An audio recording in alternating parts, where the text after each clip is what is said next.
Star Wars The Empire Strikes Back is the single greatest film in the Star Wars franchise. This became true in 1980 when Star Wars The Empire Strikes Back was first released, and this remained true even in 2005 when Revenge of the Sith was released. This December, I sincerely hope it ceases to be true, but until then, Star Wars The Empire Strikes Back is the single greatest Star Wars film. Now that's just an opinion, but it is my opinion, so I'm more than happy to voice it. But you can imagine how excited I was. Now that you know my opinion, when I was told the game I would be reviewing this very special Star Wars Day, May the 4th, would be Star Wars The Empire Strikes Back on the Atari 2600. So let's get to looking at the game itself. As the cover art of the cartridge suggests, it is the Battle of Hoth, which is an interesting choice when you think about it, because it's actually one of the very few large-scale battles in Star Wars that the good guys actually lose. But I guess, in truth, there's not really many other scenes in The Empire Strikes Back you can turn into an Atari game. I suppose you could have done some sort of cat-and-mouse battle game in an asteroid field.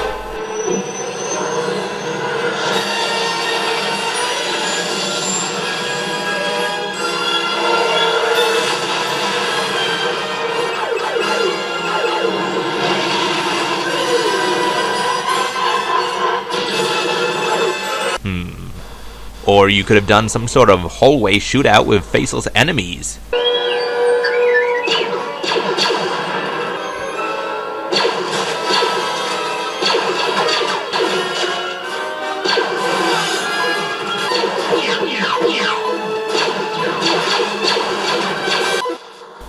Yeah. So I guess if we're not going to reuse already made games, the Battle of Hoth is the perfect choice. Saying that, however, I'm not actually criticizing the Battle of Hoth as a choice for the game. The Battle of Hoth is one of the coolest, if not the coolest, battles in the entire Star Wars franchise, and I am more than happy to play as a member of Rogue Squadron defending the Echo-based shield generators from the Empire while the transports try to escape.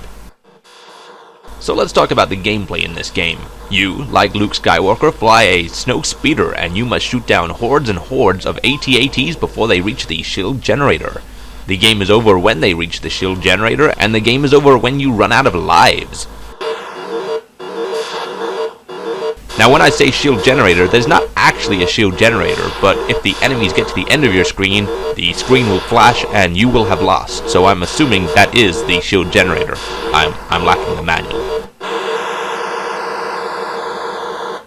The enemy AT-ATs take a lot of hits to kill, unless you manage to hit them in the flashing little square, which turns it into one-hit kills. Depending on how far to the left or right you push your pleasure stick depends on how fast your snowspeeder speeds up, and you can keep track of the enemies down the bottom via a radar, which I just find to be completely awesome. A minor negative in the game is that you cannot actually fire a tow cable, but you can still use your laser by pressing the red button.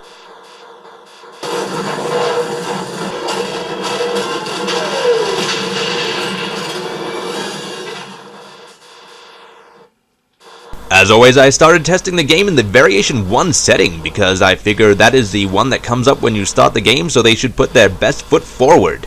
I did, however, find it was a little bit slow for the first 1,000 points, because all that happens is the next AT-AT to spawn moves a little bit faster, and for the first 1,000 points this isn't really much of a threat, you just buzz around and get their kills in.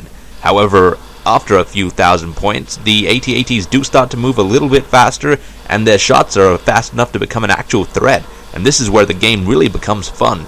I do, however, wish there was a little bit more variety in the game. Maybe mix things up and put a few probe droids in there, or maybe even put a few ATSTs. And don't go saying there were no ATSTs on Hoth, Grin, because there was at least one. So there. In the game you get an extra life every 2,000 points, and quite refreshingly, you're not one hit, one kills yourself. You can take a few hits, which really inspires you to do a few more ballsy moves than you would probably otherwise be doing. Like most Atari games, there's no actual way to win this game, and instead you just have to last as long as you can. However, this is based on the Battle of Hoth, and in the Battle of Hoth, the snow speeders were sent out to buy time for the evacuation of Echo Base. The only reason the shield generators needed to stay up was to protect the people in Echo Base, so therefore once people weren't in the Echo Base, then the shield generators were no longer needed. So I figured I would time the Battle of Hoth, and at 9 minutes and 16 seconds the Empire destroys the shield generator, so if you do better than that, then you've already done better than the real Rogue Squadron. And at 11 minutes and 50 seconds, Luke in his X-Wing is the last to leave. So therefore, regardless of whether the game is willing to admit it or not, any game that lasts longer than 11 minutes and 50 seconds is a victory, because you have already succeeded in the evacuation of Echo Base. Unfortunately, my best time was 11 minutes and 42 seconds, so some people did not escape Echo Base.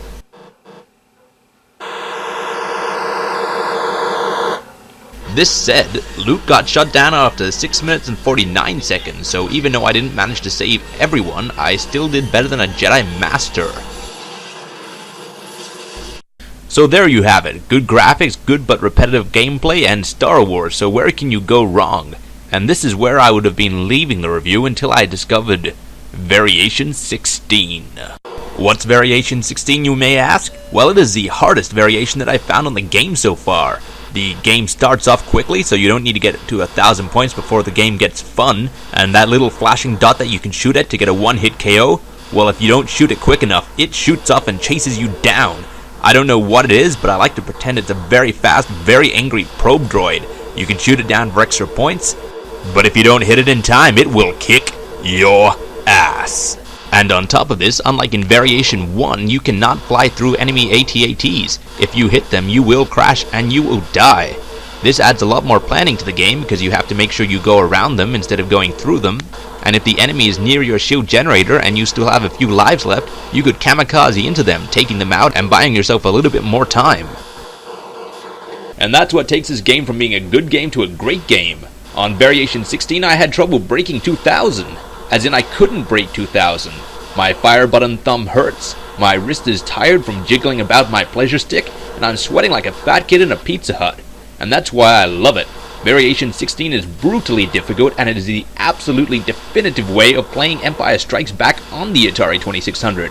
And every time I go back to this game, and I will go back to this game at least every May the 4th, I will be going straight to Variation 16, and I highly suggest you do as well.